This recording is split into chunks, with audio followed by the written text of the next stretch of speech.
Salam, hər vaxtınız xeyir olsun. Bugünkü OTK suallarının izahına baxaq. Görək birinci sualda nə soruşur bizdən? İnsan orqanizmində böbrək ləyənlərinin sayını A ilə göstərib və X-in sayı deyir, həmin bu böbrək ləyənlərinin sayına müvafiq olmalıdır. Baxaq görək burada X nə ola bilər? Biz də bilirik ki, böbrək ləyənlərinin sayı hər böbrəkdə 1 ədəddir, yəni ümumilikdə 2 ədəd olar. Böbrək arteriyalarının sayı buna uyğun ola bilər, çünki o da 1-1 ola bilər. Yəni hər böbrəkdə 1 ədəd, ümumi 2 ədəd olar.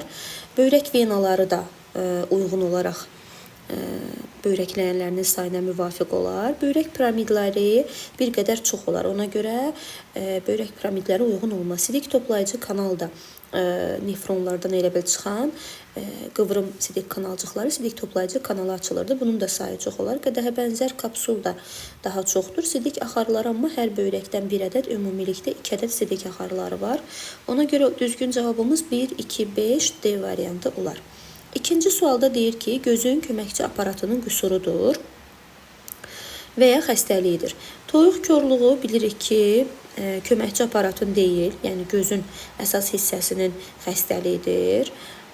A vitaminin çatışmaması nəticəsində əmələ gəlirdi. Çəpgözlülük, bəli, gözü hərəkət etdirən əzələlərin birinin ya möhkəm ya da boş olmasından irəli gəlirdi. Daltonizm bilirik ki, yaşıl-qırmızı rəngi seçə bilməmədir. Mirvari suyu kataraktadır. Yaxından görmədə də bilirik ki, əşyaların xəyalı torluq işıqdan öndə alınır. Üçüncü sualda deyir ki, bir hüceyrəlilər yarım aləminə aid deyil. Tripanosom bir hüceyrəlidir.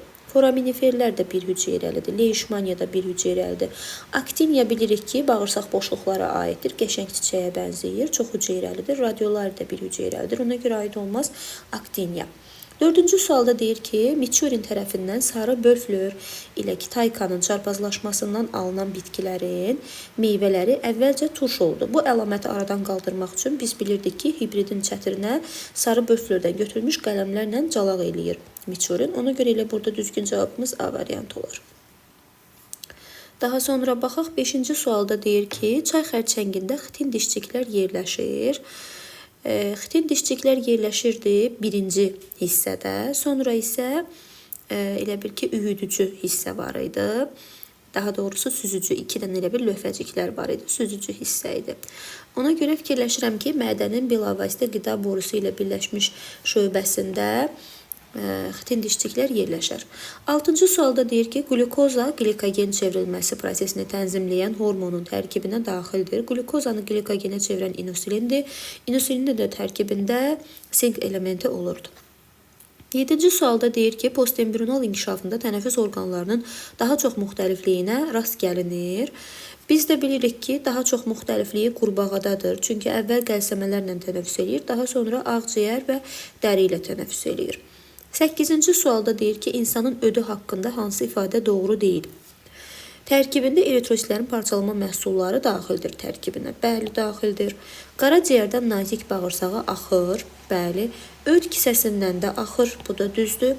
Bağırsaqların hərəkətini sürətləndirir. Bu da uyğundur. Yağların kimyəvi həzmini həyata keçirir deyir. Biz də bilirik ki, yağların kimyəvi həzmini yox, mexaniki həzmini həyata keçirir. 9-da deyir ki, bəzi balaca quşlar öz yuvalarının qartal yuvalarının yanında qururlar. Qartal onları yemir, onlar qartal hesabına yırtıcılardan qorunur. Bu zaman qartal ilə həmin quşlar arasında hansı münasibət formalaşır? Bir tərəf üçün neytraldır, digər tərəf üçün isə müsbətdir, yəni onu qoruyur. Belə münasibətdə biz bilirdik ki, kommensializm adlanır. Ona görə düzgün cavabımız D variantı olar.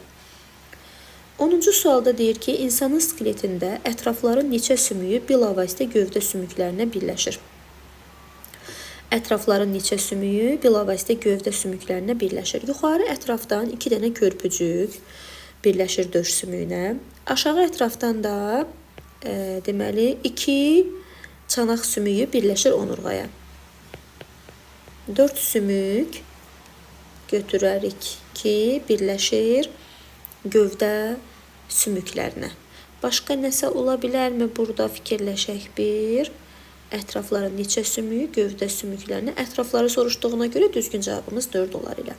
11-ci sualda deyir ki, Euler Venn diaqramına uyğun bəndləri müəyyən edin. İlan və tısbağanı verib bizə. Suda və quruda yaşayan nümayəndələri var deyir. Hər ikisinin suda və quruda yaşayan nümayəndələri var. Ona görə bura bir aid olar. Çənələrində dişlər olmur. Bu tısbağadadır. Göz qapaqları qovuşmuş, şəffaflaşmışdır. Bu ilandadır. Çənələri elastik bağlarladır. Bu da ilandadır. Çanağa malikdir. Bilirik ki, bu tısbağaya aiddir. Ürəyi 3 kameralıdır. Bu hər ikisinə aiddir. Ona görə 1, 3, 4, 2, 2, 5, 3 də 1, 6 düzgün cavabımız E variantı olar. Adi gicitkanın xarici görünüşcə yandırıcı gicitkanı xatırlatması ikinci növ maskalanmaya aid idi. Düzgün cavabımız C variantı olar. Hansı xromosom mutasiyasıdır? Down sindromu bilirik ki genomdur. Edward genomdur. Shershevski-Turner genomdur. Patau da genomdur. Yerdə qalır Lejen sindromu. Bu da xromosom mutasiyasıdır ki, hansı ki xromosomun 5-ci sahəsinin itməsi ilə əlaqəli idi. 14-cü sualda deyir ki, azıqantroplar ptikantroplardan fərqli olaraq daşdan müxtəlif əmək alətləri hər ikisinə aiddir. Dəri paltar geyinirdilər. Bu azıqantroplara aid olar. Sürü halında yaşama, çənaltı çıxıntıya malik deyirdilər. Ən qədim insanlara aiddirlər. Bu sürü halında yaşama və çənaltı çıxıntıya malik deyirdilər. Bu hər ikisinə aiddir. Ən qədim insanlara aiddirlər, hər ikisinə aiddir. Ona görə fərqli olan dəri paltar. 15-ci sualda bizə deyir ki, badımcan çiçəklərin əksəriyyəti küləklə çarpaz tozlanır. Xeyr, həm öz-özünə, həm də ki, həşəratla tozlananları var. B variantında deyir ki, gövdə və yarpaqlarında ifrazat toxumasına rast gəlinir. Bəli, bu düzgün cavab ola bilər. Baxaq digər cavablara. C-də deyir ki, çiçəklərində bitişik ləçəklər qayıqçıq adlanır. Bu badımcan çiçəklərə aid deyil, paxlallara aiddir. D-də deyir ki, əksər nümayəndələri ağac şəkillidir. Xeyr, çiçəyində struktur elementlərinin sayı deyir 16-dır. Deməli K5, L5, E5, D1.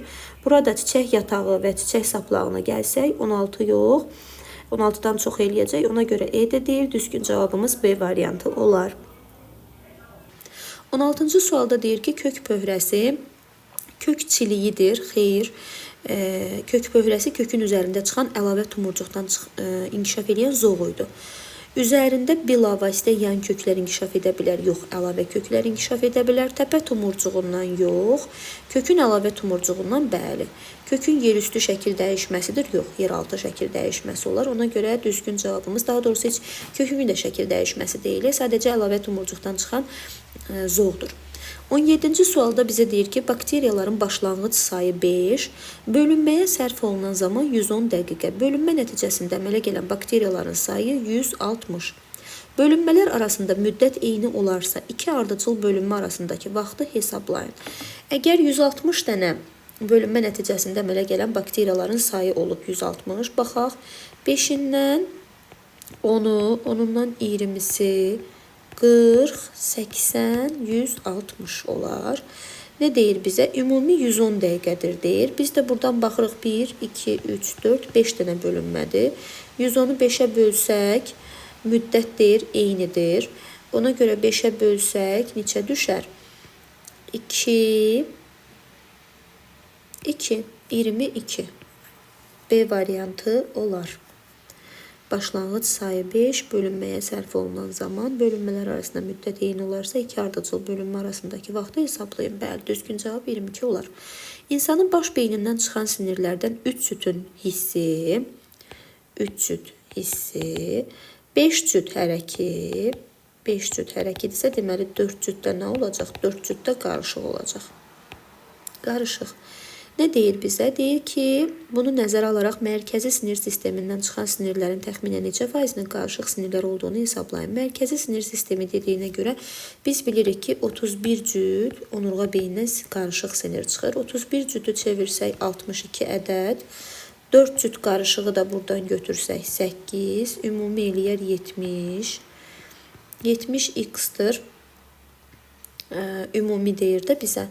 Ümumi deyirsə, onda 62 ilə 24-ü toplasaq, eləyər 86-da 100% olar. Bunu hesablasaq buradan eləyər 7000 bölək 86-ya.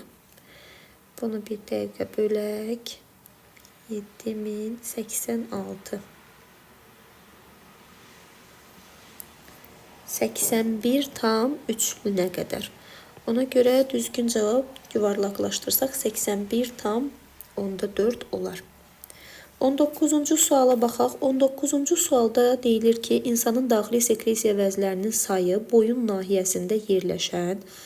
Boyun nahiyəsində bilirik ki, 4 ədəd qalxana bənzər ətrafdır. Bir dənə də qalxana bənzərin özüdür. Bu 5 olar. Döş boşluğunda yerləşən də bir ədəd timus vəzidir. 5, 1, 6. Nə istəyir bizdən? Bizdən ümumi cəmi istəyir. Ümumi cəm də olar 6. 20-ci sualda deyir ki, hansı məməllərin torpaq üzərində, ağacda, torpaqda, həm də yarımsu həyat tərzi keçirən növləri var. Gəmiricilərin daha çox bu növləri olar deyə fikirləşirəm. Çünki gəmiricilərdən yarımsu həyat tərzi keçirəni də var idi, torpağın altında olanı da var idi. Ona görə E variantı düzgün olar.